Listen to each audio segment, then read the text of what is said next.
Assalamualaikum warahmatullahi wabarakatuh. Perkenalkan, nama saya Muhammad Doni Abdillah. Saya berada di Jokam itu sejak lahir sudah Jokam. Istilahnya kalau kata mereka itu bibit unggul di dalam Jokam. Bahkan orang tua saya juga itu bibit unggul di dalam Jokam. Orang tua saya lahir juga udah Jokam. Mbah buyut saya bisa dibilang itu, kata mereka ya, pejuangnya Islam Jamaah atau Jokam. Karena yang pertama kali beat dengan Pak Nur Hasan di Pondok Kediri. Mbah buyut saya pertama kali mondok di Pondok Nurul Huda, Kresek, Kediri Selatan 1. Ketika mondok, saya terus didakwai oleh guru-guru pondok Nurul Huda tentang doktrinnya jamaah. Sampai saat itu saya saking kentalnya itu menganggap semua orang yang di luar Jokam semuanya kafir. Nah, ketika udah lulus jadi mubalek, tes Kediri, tes Kertosono, saya tugas di Subang. Tugas di tempat waktu itu belum jadi mertua saya.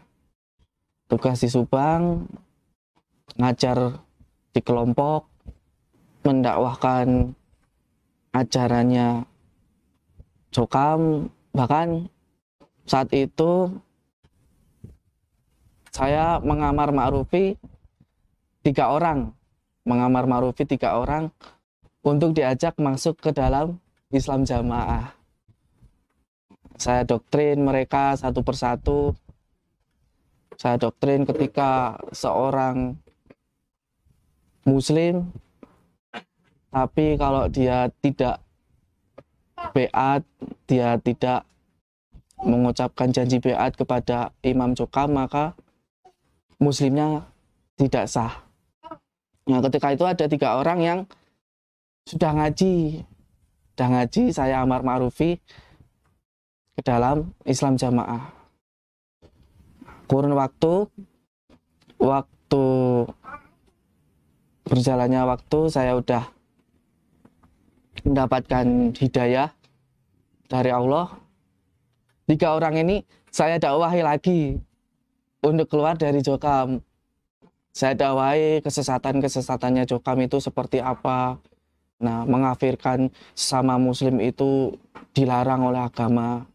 Karena mengafirkan sesama muslim itu ada istilahnya, itu ada hukum-hukumnya. Tidak bisa kita memvonis orang itu kafir kalau tidak mengikuti sesama golongan kita.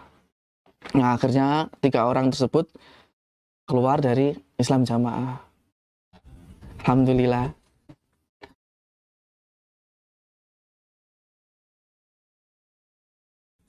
Alasan hijrah itu ceritanya panjang. Waktu itu di rumah ada ponakannya Ustadz Khalil mengisi kajian kitab tauhid waktu itu di rumah. Nah, waktu saya dengar, karena saya waktu itu kan masih kental, masih paham Jokam, saya mendengarkan kajian tersebut. Nah, kajian tersebut itu seperti menjelek-jelekan Imam Jokam. Imamnya disebut togut, disebut berhala. Nah, saya penasaran waktu itu, kenapa kok disebut togut, disebut berhala, padahal dia kan istilahnya yang mengesahkan agama Islam kita. Akhirnya waktu itu sempat saya dapat kitab-kitab dari Mas Fadil, muridnya Ustadz Khalil. Nah, kitab-kitab itu materi murid-murid di Pondok Tauhid Pojok. Saya dapat 7 kitab. Nah, karena saya waktu itu masih paham Jokam, saya balikan kitab itu ke daerah. Karena cuman waktu saya lihat kitab tersebut itu isinya Quran, hadis, sahih semua. Tapi karena masih paham Jokam, tetap saya taat pada keimaman, balikan kitab tersebut. Nah, awal hijrah juga ketika itu saya dijemput orang tua pulang ke Kediri. Karena saya asli Kediri, orang tua asli Kediri, semua keluarga besar Jokam asli Kediri, keluarga besar juga keluarga pejuang. Bahkan Mbah Buyut saya itu mewakafkan sebagian tanahnya ke pusat Pondok Kediri. Karena waktu itu mertua, istri udah pada hijrah, tinggal saya yang belum hijrah, tinggal saya sendiri. Akhirnya saya dijemput orang tua, saya pulang ke Kediri. Ketika di Kediri saya pingin tabayun ke orang-orang pusat. Yang pertama saya minta tabayun ke Ustadz Fawaz, karena waktu itu kan Ustadz Fawaz juga lulusan dari Mekah. Ketika itu saya ingin tabayun ke Ustadz Fawaz, tapi beliaunya tidak bisa. Akhirnya setelah itu saya tabayun ke guru-guru yang lainnya seperti Pak Haryono, itu tim bersih-bersih pusat Pak Haryono itu, seperti Pak Mustafa Royan dan lain-lain. Saya ingin minta bukti bahwa kenapa 3 ulama ini itu dimurtadkan, DNA dari Jokam. Padahal beliau kan yang istilahnya yang disekolahkan, yang mencari ilmu di Mekah untuk menyambung sanad. Tapi kenapa kok malah dimurtadkan? Berarti kan ilmunya Jokam nggak sambung ke Mekah karena udah dimurtadkan. Sanadnya berarti kan udah putus. Akhirnya saya ke rumahnya Pak Haryono, saya dibukakan laptop. Ketika itu minta bukti-bukti penjelasan kenapa DNA, tapi malah beliau menjawab, bukti-bukti ki wakeh mas, iki neng laptopku akeh, neng HP ku akeh, tapi jarene keimaman bitonah lah. Kita minta penjelasan kenapa beliau-beliau DNA tapi malah dibitonahkan. Logikanya kan harusnya ketika mereka ingin menjaga jamaahnya, ya harus dikasih tahu apa alasannya mereka DNA mereka dimurtadkan. Malah bukan dibitonahkan, malah bukan pokoknya manut, pokoknya toat, harus toat ijtihad. Nah, setelah saya tabayun ke pusat karena tidak dapat apa-apa, cuma dapat bitonah. Akhirnya saya, karena Islam kan menyuruh kita harus berbuat adil. Bahkan Nabi Muhammad pun ketika bermuamalah dengan orang-orang kafir Quraisy itu, Nabi Muhammad berbuat adil. Sedangkan sesama muslim juga harus berbuat adil. Akhirnya Saya tabayun ke Ustadz Aziz, ke Ustadz Khalil. Nah, ketika saya tabayun ke Ustadz Aziz, Ustadz Khalil, saya masih sambung saat itu, dan masih ada subuhat yang paling mengganjal. Waktu itu ketika udah tabayun dengan Ustadz Aziz, Ustadz Khalil, saya udah nggak takfiri, sudah nggak mengafirkan muslim selain golongan Jokam. Cuman masih sambung, cuman masih ada subuhat yang mengganjal, yaitu kalau nggak punya imam, matinya mati jahiliyah, Islamnya nggak sah. Nah waktu itu saya bingung, gimana nih kalau nggak punya imam, matinya mati jahiliyah, Islamnya nggak sah, nggak ada yang ngurusi. Wah, bingung. Akhirnya setelah itu langsung tabayun ke Ustadz Abdullah Mas'ud. Kita terbang ke Lampung selama 3 hari untuk tabayun dengan Ustadz Abdullah Mas'ud. Saat itu beliau, Ustadz Abdullah Mas'ud, langsung membukakan subuhat-subuhat yang selama ini saya pendam. Waktu itu beliau berkata, karena subuhat saya yang paling kental saat itu keimaman. Kalau nggak punya imam, Islamnya nggak sah. Kata Ustadz Abdul Mas'ud, Imam Bukhari aja matinya nggak punya imam. Dilayatnya cuman dengan 7 orang. Terus itu gimana menurut sampean? Kata Ustadz Abdul Mas'ud. Saat itu juga pikiran saya langsung terbuka. Imam Bukhari aja yang matinya nggak punya imam, yang matinya cuma diurusin dengan 7 orang, tapi kitabnya dipakai oleh Islam Jamaah. Dan yang paling parah lagi, mereka Jokam mengatakan Mekah, Madinah sudah tidak murni lagi. Padahal Allah menjaga Mekah, Madinah itu kemurniannya sampai hari kiamat.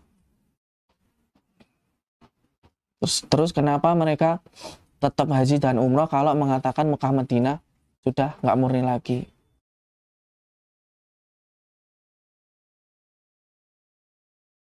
Waktu di Islam Jamaah juga kan sering digembor-gemborin tentang perjuangannya Pak Nur Hasan waktu berjuang. Pernah adu ilmu dengan waktu itu orang Trenggalek, ceritanya sih orang Trenggalek. Nah orang Trenggalek itu menantang Pak Nur Hasan adu ilmu. Ketika itu orang Trenggalek itu bisa menjatuhkan kelapa tanpa menyentuh, hanya dengan tepuk tangan. Nah setelah itu Pak Nur Hasan bisa mengembalikannya lagi juga dengan tepuk tangan ke pohonnya. Nah itu kan kalau dipikir secara akal kan nggak masuk akal. Nggak masuk akal, masa ilmu agama bisa seperti itu? Contoh lagi, ketika Pak Nur Hasan diseret pakai kuda. Katanya sih ceritanya Pak Nur Hasan berubah menjadi batang pohon pisang. Nah, kan itu juga nggak mungkin. Masa orang bisa berubah jadi pohon pisang? Banyak cerita-cerita khurafat, cerita-cerita tahayul di dalam Jokam itu. Tapi mereka menganggap itu wahyu katanya. Padahal semua itu khurafat, syirik. Ada juga cerita ketika Pak Nur Hasan apa ya namanya, menggelar sajadah, jalan 7 langkah langsung ke Mekah. Kan aneh itu, masa seperti itu? seumpama di zaman Nabi, nah, Nabi menggunakan ilmu-ilmu seperti itu, coba mungkin Nabi nggak bakalan pelipisnya kena pedang, kakinya kena panah. Tapi buktinya semua para sahabat ketika perang itu banyak berkucuran darah. Tidak ada ilmu-ilmu seperti itu. Ilmu seperti itu, ilmu dari mana?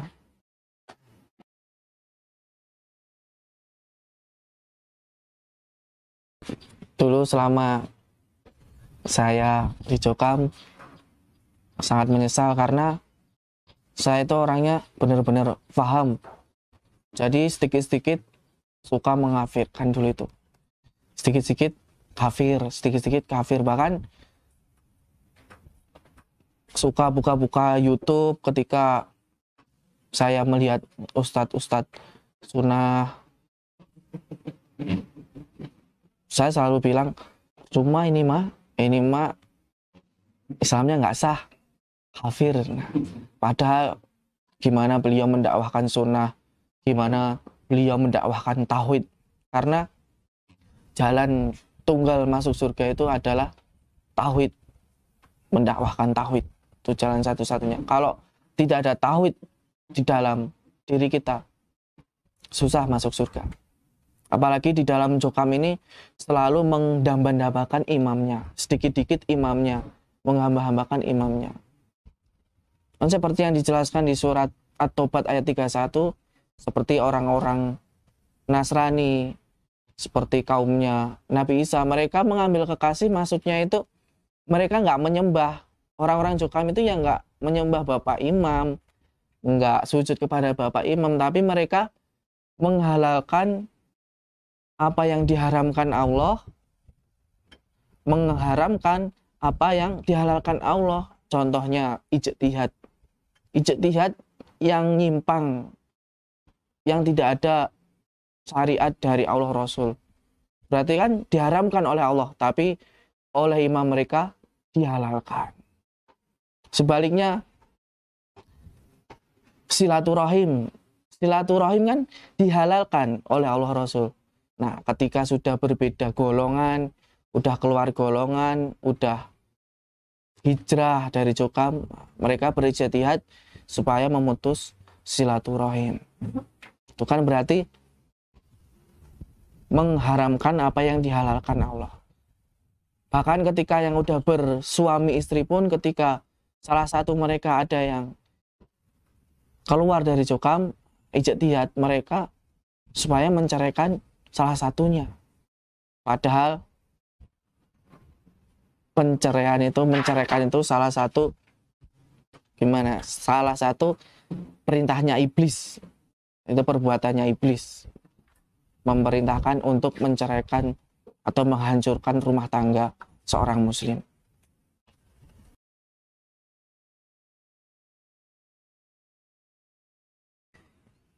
Infak persenan itu sebenarnya nggak ada syariatnya.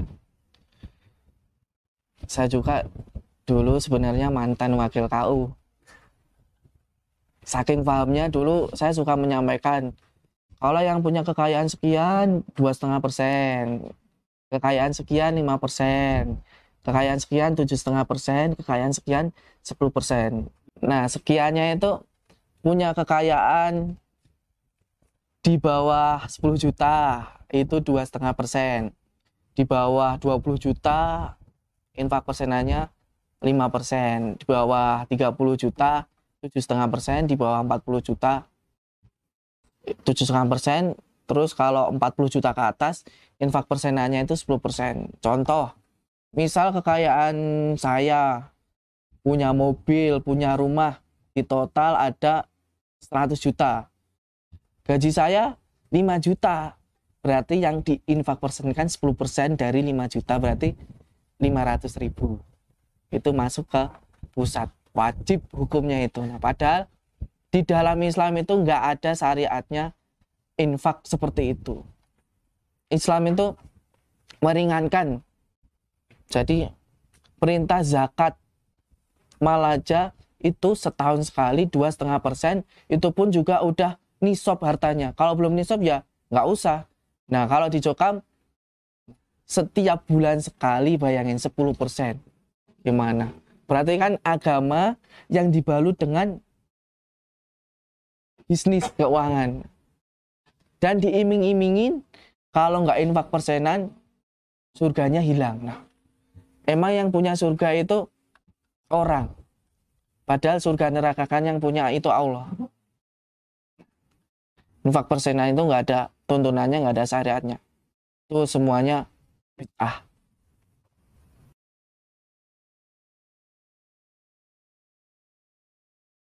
Nah, perasaan saya setelah hijrah itu enak, plong.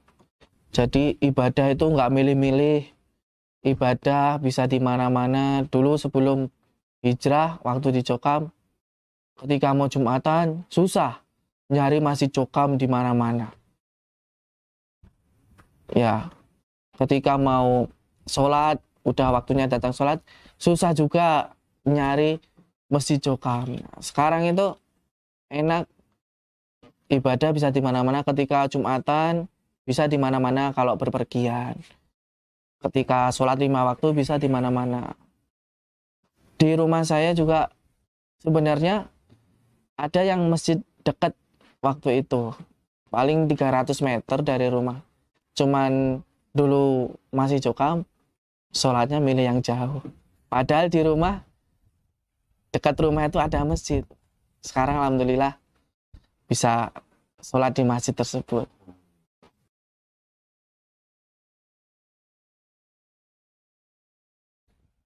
Setelah saya hijrah, perlakuan lingkungan rumah itu menerima dengan senang.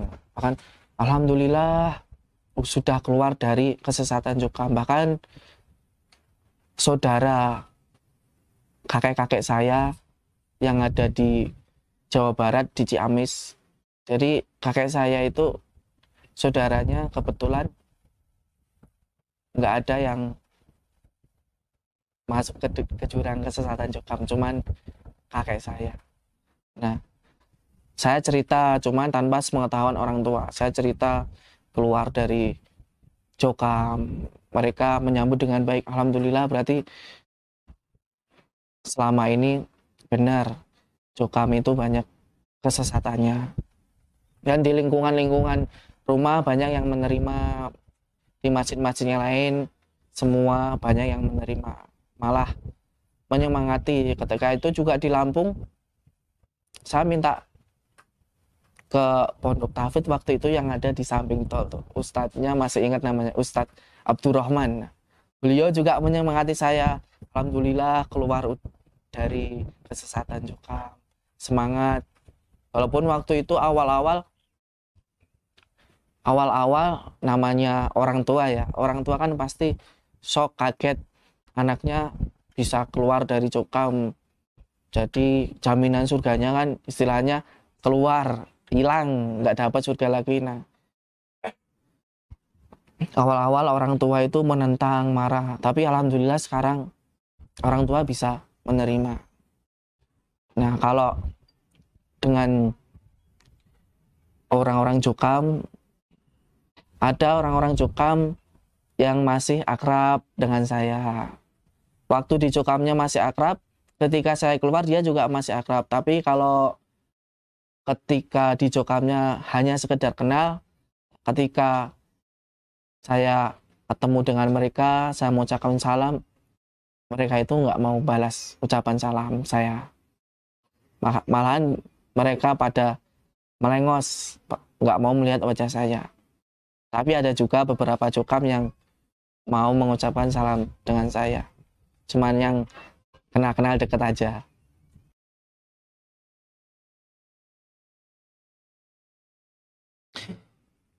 Pesan-pesan untuk keluarga saya, orang tua saya, adik-adik saya, supaya dibuka pikirannya, akal sehatnya berpikir. Jangan mau hanya taat, ijtihad keimaman, pokoknya manut sakpel kemampuan. Jadi akal logikanya, akal sehatnya itu dibuka, dipikirkan. Ijtihad yang nggak masuk akal itu dipikirkan. Karena ketika seseorang udah bisa membuka akal sehatnya, insya Allah bisa kebuka semua kesesatan Jokam. Waktu itu dulu juga saya nggak mau membuka pikiran saya, nggak mau menerima kebenaran. Akhirnya saya mau menerima kebenaran, semua kebuka. Kekurangan-kekurangan, kesesatan-kesesatan yang ada di Jokam, semuanya ketahuan. Jadi pesan saya untuk keluarga saya, orang tua saya, cobalah untuk bertabayun. Bertabayun, ini sesama muslim. Sesama muslim itu harus bertabayun kalau ketika menerima berita-berita. Jangan langsung ditelan mentah-mentah. Harus ditabayun kebenarannya itu benar apa enggak. Jadi harus ditabayun. Biar semuanya itu enak. Biar semuanya itu jelas, gamblang.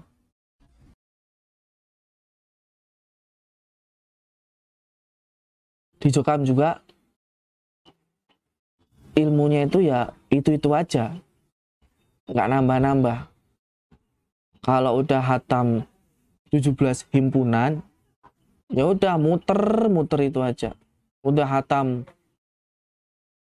kutubusita, ya udah muter-muter terus. Nah, menafsirkan Quran, menafsirkan kutubusita, mereka itu nggak pakai tafsir. Menafsirkan Quran, mereka itu nggak pakai tafsir.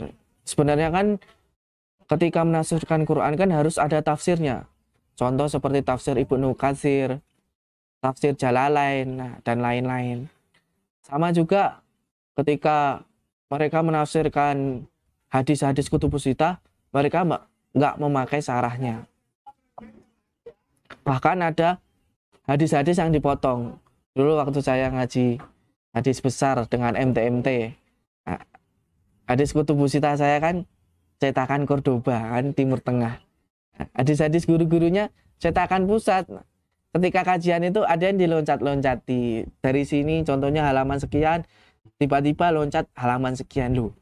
Kok aneh? Nah, ternyata ketika hijrah saya nanya kepada para masyayikh, mereka memotong, memenggal beberapa hadis-hadis yang ada di kutubusita. Contoh hadisnya seperti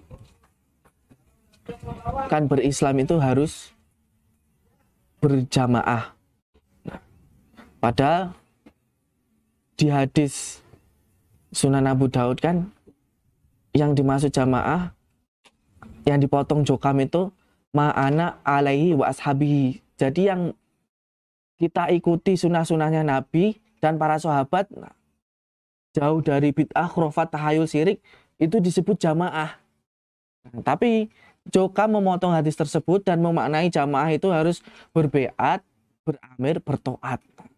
Selama di Jokam juga saya nggak pernah merasakan kajian-kajian tentang fikih-fikih perbedaan mazhab, tentang cerita-cerita Nabi, sirah nabawiyah, tentang tauhid urubiyah, tauhid asma wa sifat, tauhid rububiyah.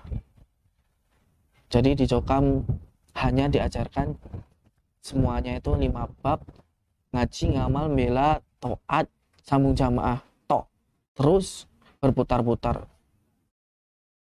Nah, setelah saya keluar, saya merasakan ilmu agama itu sangat luas, sangat banyak, nggak cuman itu aja. Waktu masih Jokam tuh ada cerita lucu. Jadi ketika masih Jokam, saya itu suka tukang lapor ketika ada kajian kitab tauhid ke daerah. Jadi saya itu tukang lapor ke daerah, di rumah itu ada kajian kitab karangan, padahal itu jelas-jelas kitab tauhid. Di rumah itu ada kajian kitab karangan, Masail Jahiliyah. Ah, saya yang suka ngelaporin ke daerah. Bahkan di daerah pun saya angkat tangan ke kiai daerah, ke wakil daerah. Saya laporan, saya ini nggak ikut-ikut Pak. Pokoknya di rumah saya tetap jamaah, tetap nggak ikut pengajiannya mereka. Nah, itu saking kentalnya saya. Bahkan ketika ada pengurus yang nasihatnya itu nggak ada 5 bab, langsung saya ngomong 5 bab belum. Nah, saking kentalnya kan, kalau kata mereka, kata pengurus-pengurus kan, nasihat kalau nggak ada 5 babnya itu bukan nasihat, itu cerita. Nah, itu guyonan lah. Ketika ada pengurus-pengurus nggak ada nasihat 5 babnya, langsung saya sindir 5 bab, 5 bab, 5 bab. Nah, saking kentalnya saya seperti itu. Jadi sekali lagi saya ingin berpesan pada terutama orang tua saya, adik-adik saya, supaya bertabayun kepada para masyayikh. Mereka tidak ingin menghancurkan Cokam. Mereka cuma ingin memenahi akidahnya Cokam. Akidah yang mengkafirkan serampangan sesama muslim. Ingin memenahi kesesatan-kesesatan Cokam. Bukan ingin menghancurkan Cokam. Apalagi ingin menjadi imam, itu bukan. Sekali lagi, pesan saya kepada orang tua saya, supaya bertabayun, dibuka akal sehatnya. Dan untuk keluarga besar saya, semoga Allah berikan hidayah, bisa menegakkan sunnah dan tauhid, bisa hijrah dari Cokam, keluar dari kesesatan Cokam. Assalamualaikum warahmatullahi wabarakatuh.